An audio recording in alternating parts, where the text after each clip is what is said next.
So my mom, whenever, this is random, whenever I talk to my mom, she talks to me about menopause. Oh, that's awesome. She's like, no one told me about menopause, so I'm going to tell you everything about menopause. Oh, love it. She's like, just so you know, premenopause starts in your like mid to late 30s, so it's happening. Oh, my word. Yes. Oh, my word.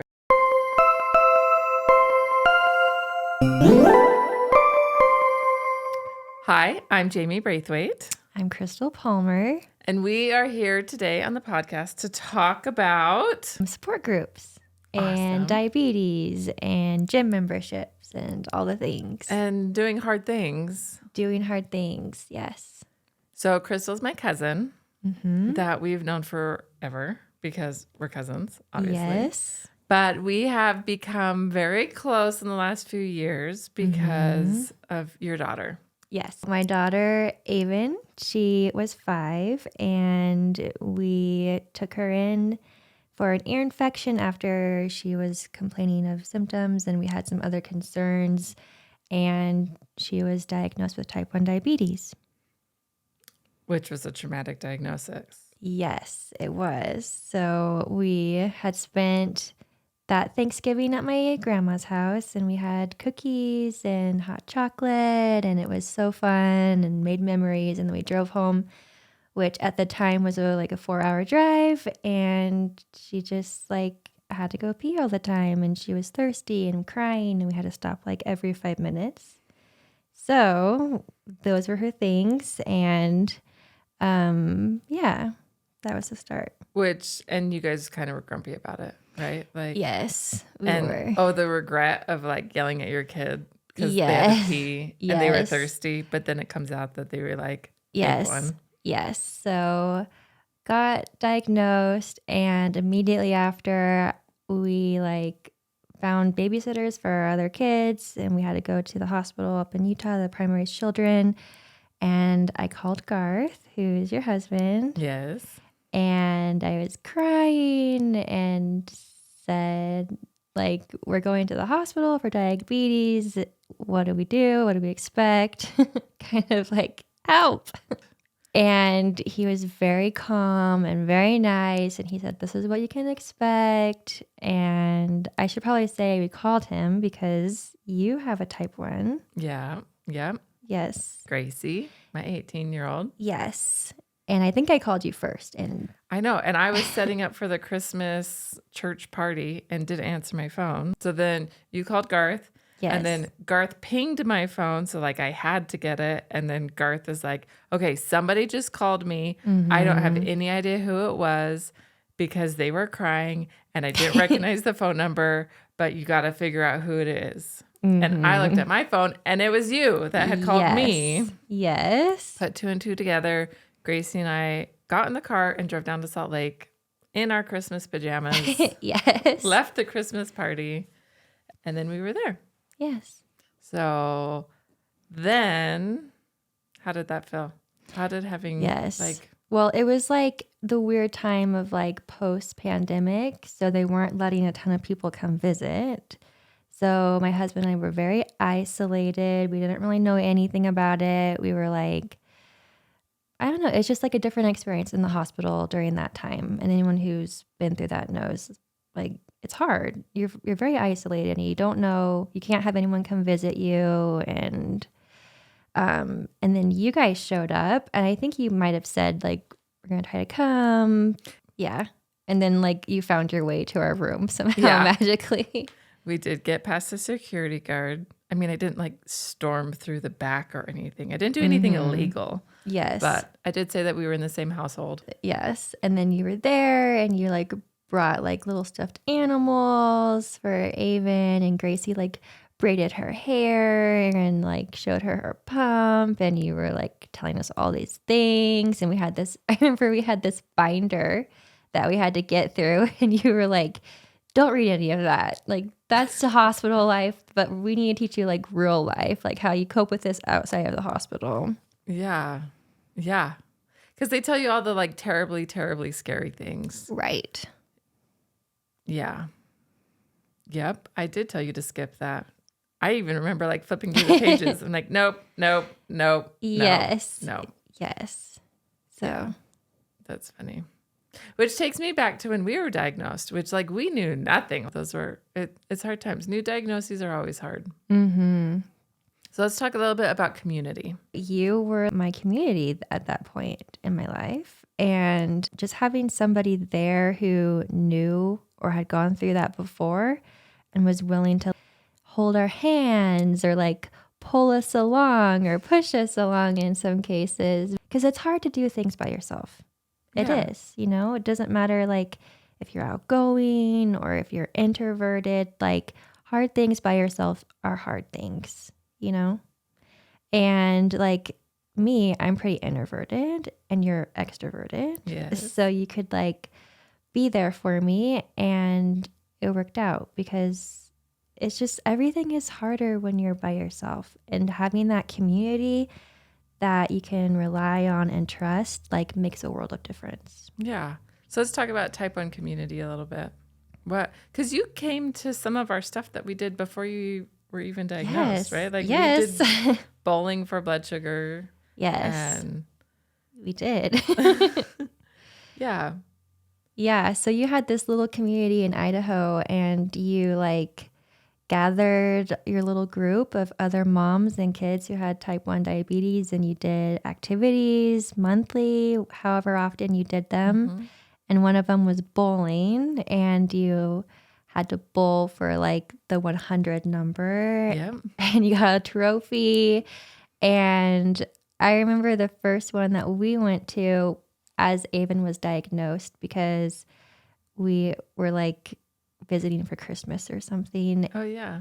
And it was at Little Gym. Yeah. And there were like all these moms and all these kids who had the same thing. So I could like ask them and they'd be like, yeah, we had the similar experience or like, this is what we've done or this works really great for us.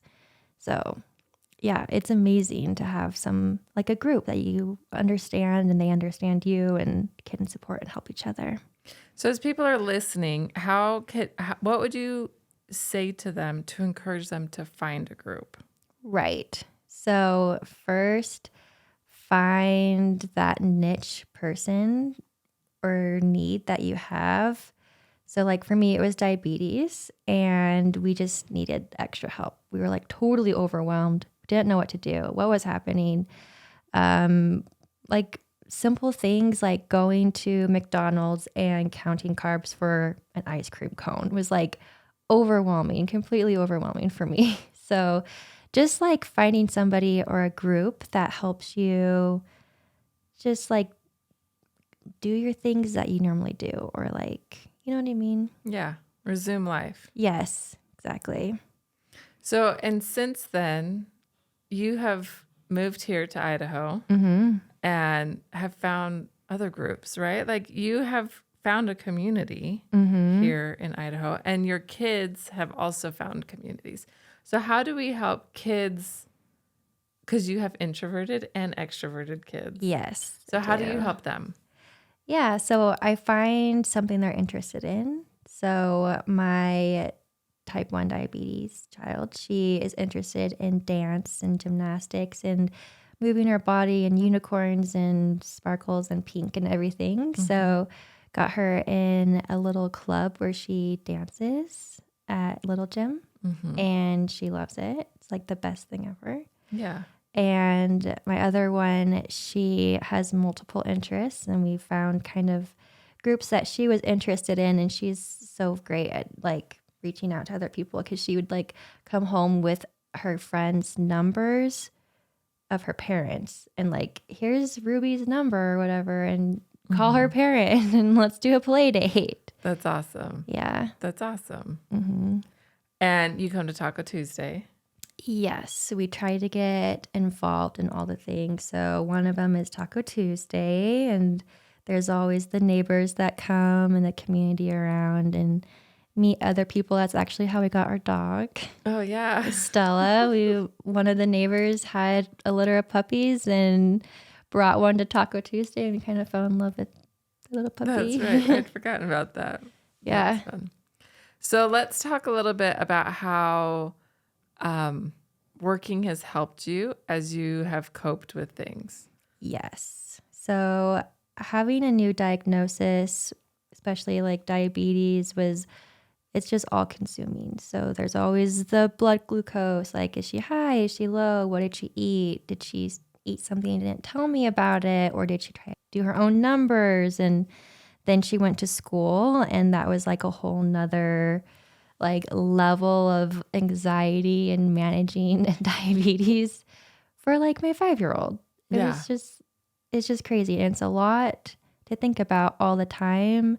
So I knew that I needed something else. And I think you probably knew that too, having gone through it and seeing me like go through that too. Because you just think about it all the time and you just worry about it and you just like obsess over everything. Yeah. It's all consuming. Yeah. Yeah. So I just needed something different, something that I could like focus on that wasn't diabetes or like worrying about everything that is, and like, you know, keeping that child healthy and happy. Like, I just needed her to go to school and trust like her teachers that they are going to do their best and they could reach out to me. And then while that was happening, I could do my own thing.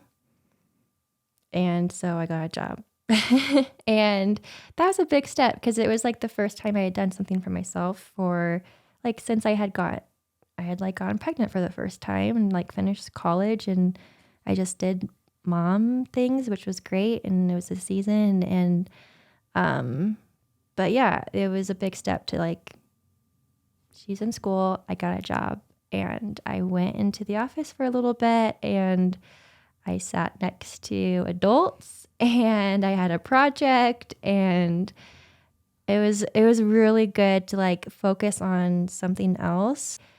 And it helped too. Like, I knew like I was making an income and that would help my daughter and her diabetes supplies, which is kind of, you know, expensive. Any kind of medical supplies, that adds up. So it felt good knowing that I was helping her in that way and not like obsessing over all the little details that I had been.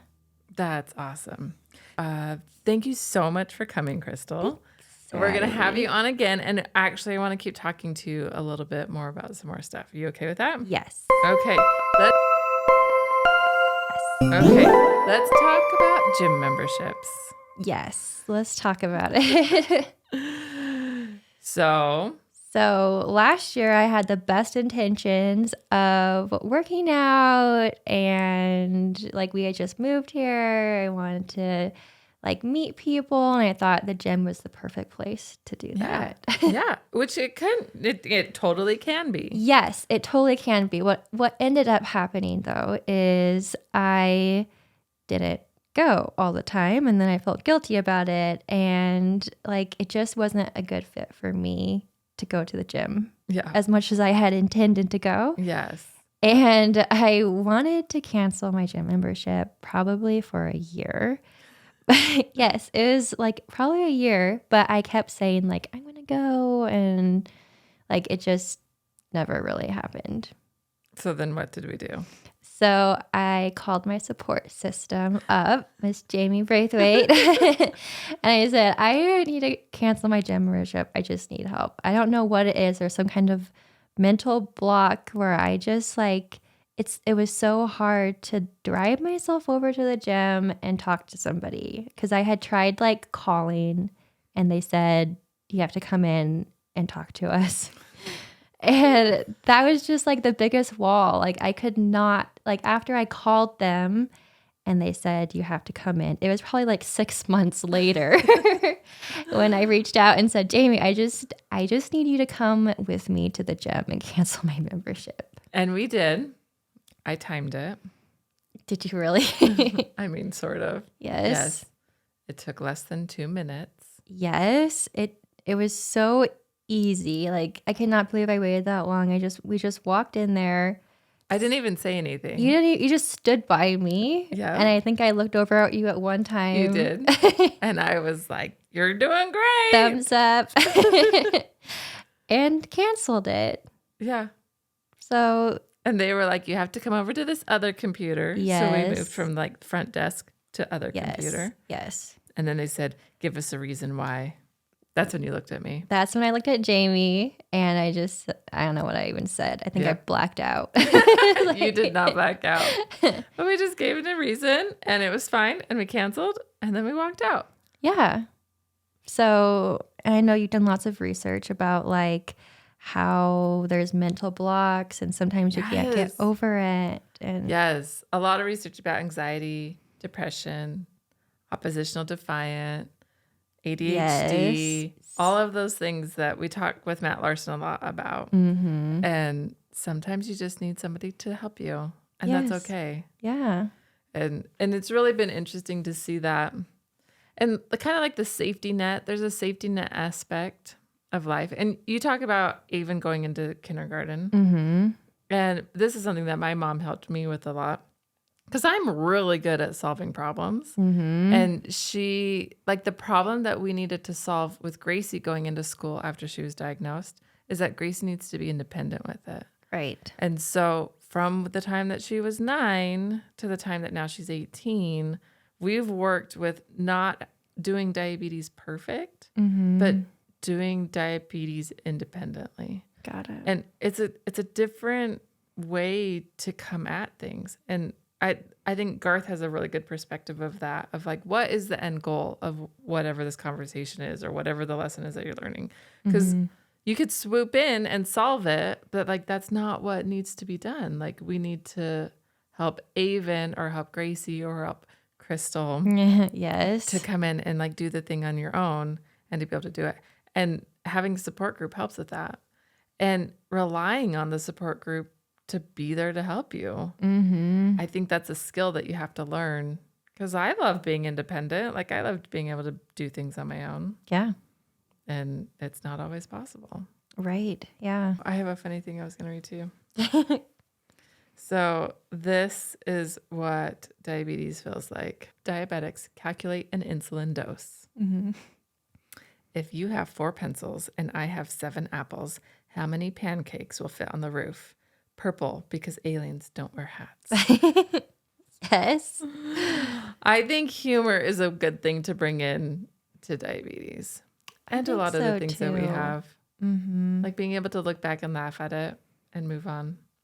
Yes. I even remember when we were staying for Christmas because we were diagnosed, stayed for Christmas, and we were like, you had just had Taco Tuesday, even had dropped to like 70.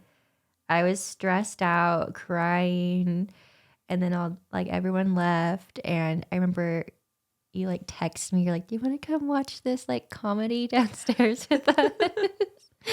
And we went downstairs and we watched a comedy together, and it just like lifted so much weight off my shoulders. Oh, that's fun. I don't even remember that. Yeah. That's awesome. I remember crying a lot. Yes. And having something to laugh about helps. Mm-hmm. The memes that you send, so many good ones. Yeah, there's a lot of funny diabetic memes. Because it's so hard. It really is so hard. Mm-hmm. I think that it also... So let's bring in JOYrific with type 1 diabetes. Because I created the JOYrific chart before I had a diabetic. It was actually like 4 years before I had a diabetic. It's crazy. And I knew that there were hard things that we needed to do.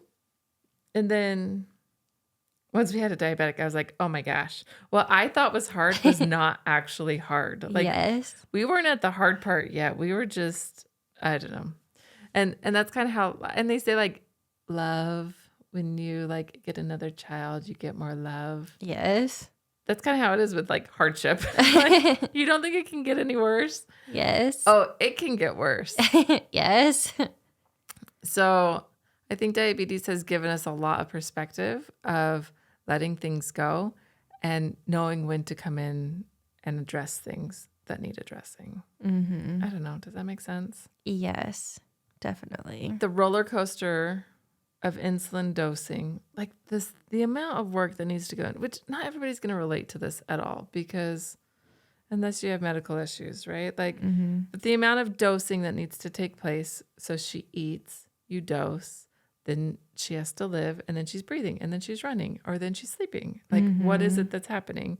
And if you overdose your kid, then you cause problems. And if you underdose your kid, then you cause problems. Yes. And you like have to calculate all of these calculations, which make no sense when you're first learning, like you don't have any clue. Mm-hmm. But with experience, you get more. And I feel like that's kind of how it is with JOYrific and like emotions. It's Mm-hmm. it's that same thing of like you got to calculate and like if they're sleeping or if they're running or if they're doing things or like how it is that you help them to understand what their emotions are, be able to move forward without overreacting.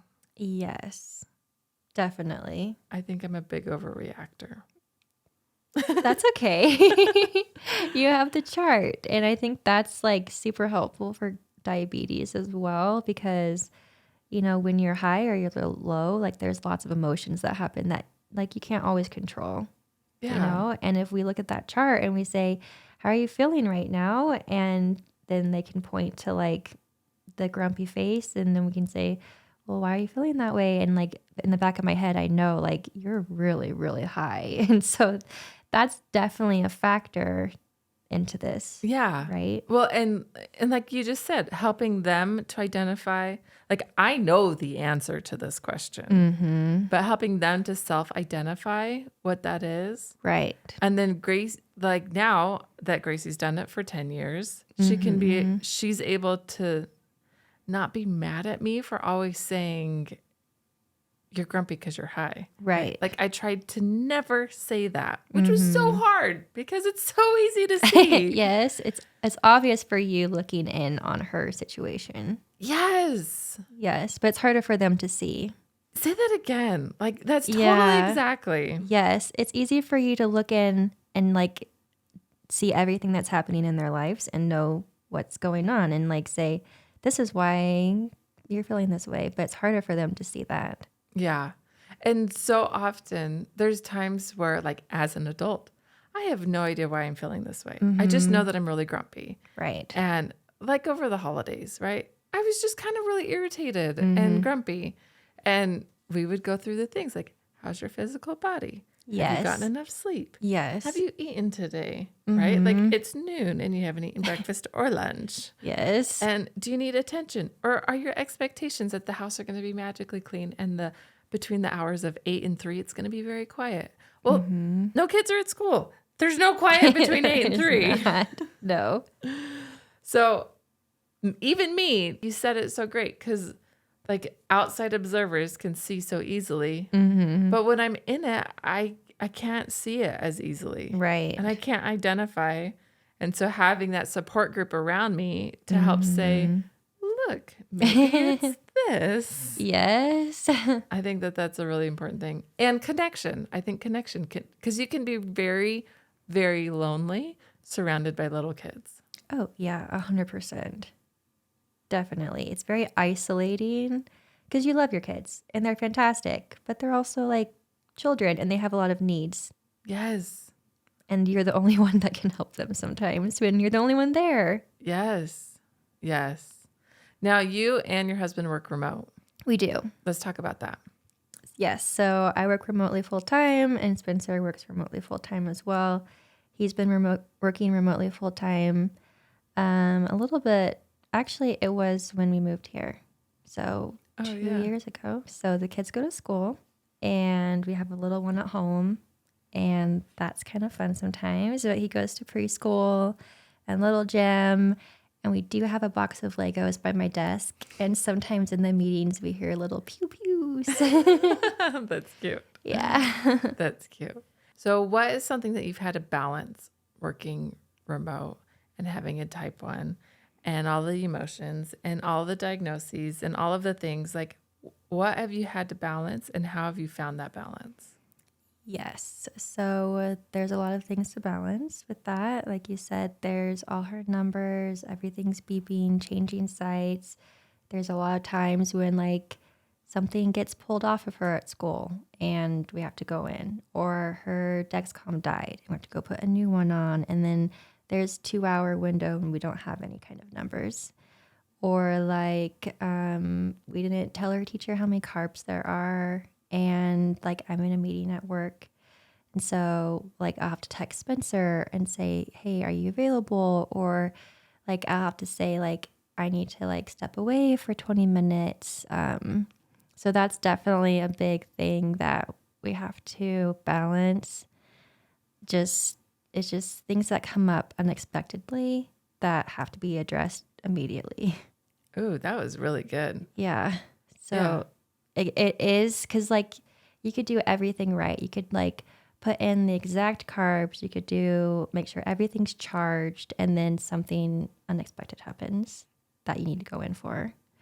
And you just have to like be flexible and willing to like drop everything and go, but also like rely on your support system to help you out. So like Spencer, like, is he in a meeting?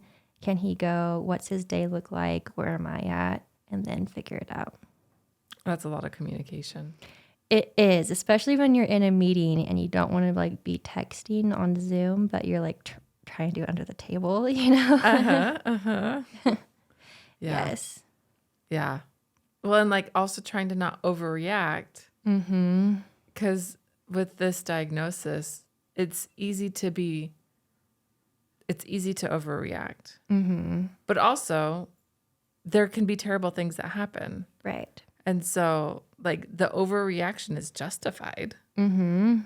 but it's not every time. And like, finding that balance is hard. I don't even think I've gotten it yet. It is tricky. Yeah.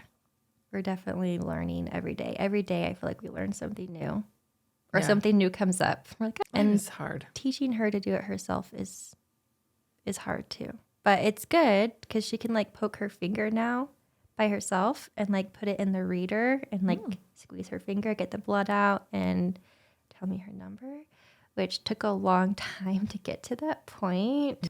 Right. She did go to camp. Yeah, the diabetes camp at Hodaya, which was amazing.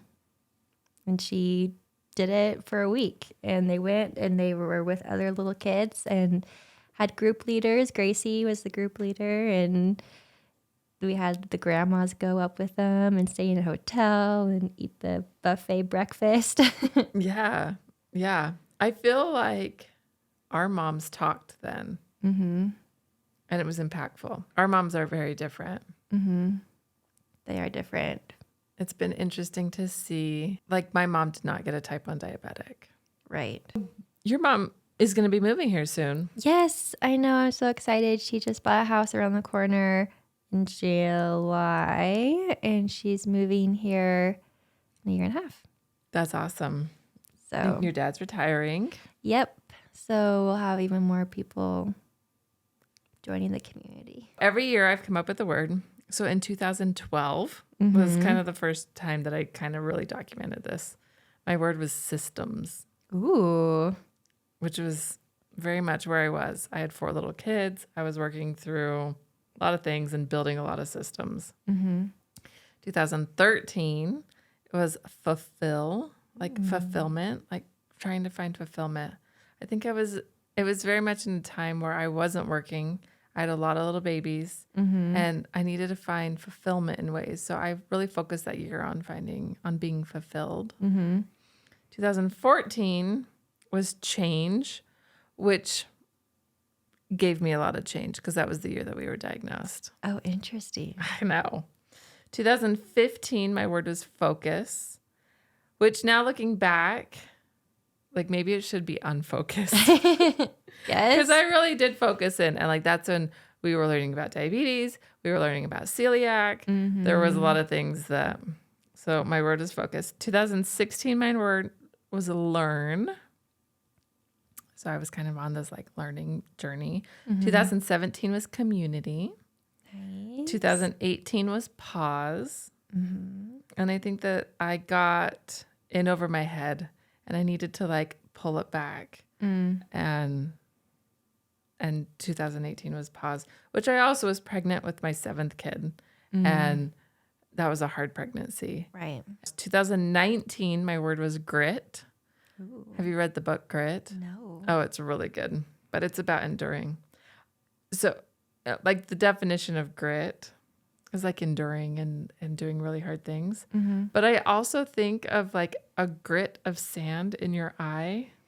It's like really painful. Yes. And it can be so little, but it still can make like a huge impact. Yes. 2020 was strive, And like my subtitle was I Can and I Will, which is really interesting because looking back, like that was a hard year. 2021, I used pause again because I just needed to. We moved houses. We like had a lot going on. That's when I started working again. I love how you used it twice. Yeah, I really need to learn that. 2022, my word was nevertheless. And nevertheless, she persisted.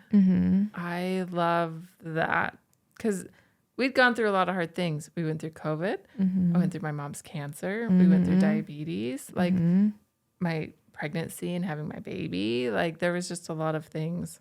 Right. So nevertheless, 2023, my word was ignite. Yes. And then 2024, this year, I think I'm still trying to figure it out, but I think my word is going to be trust. I love that.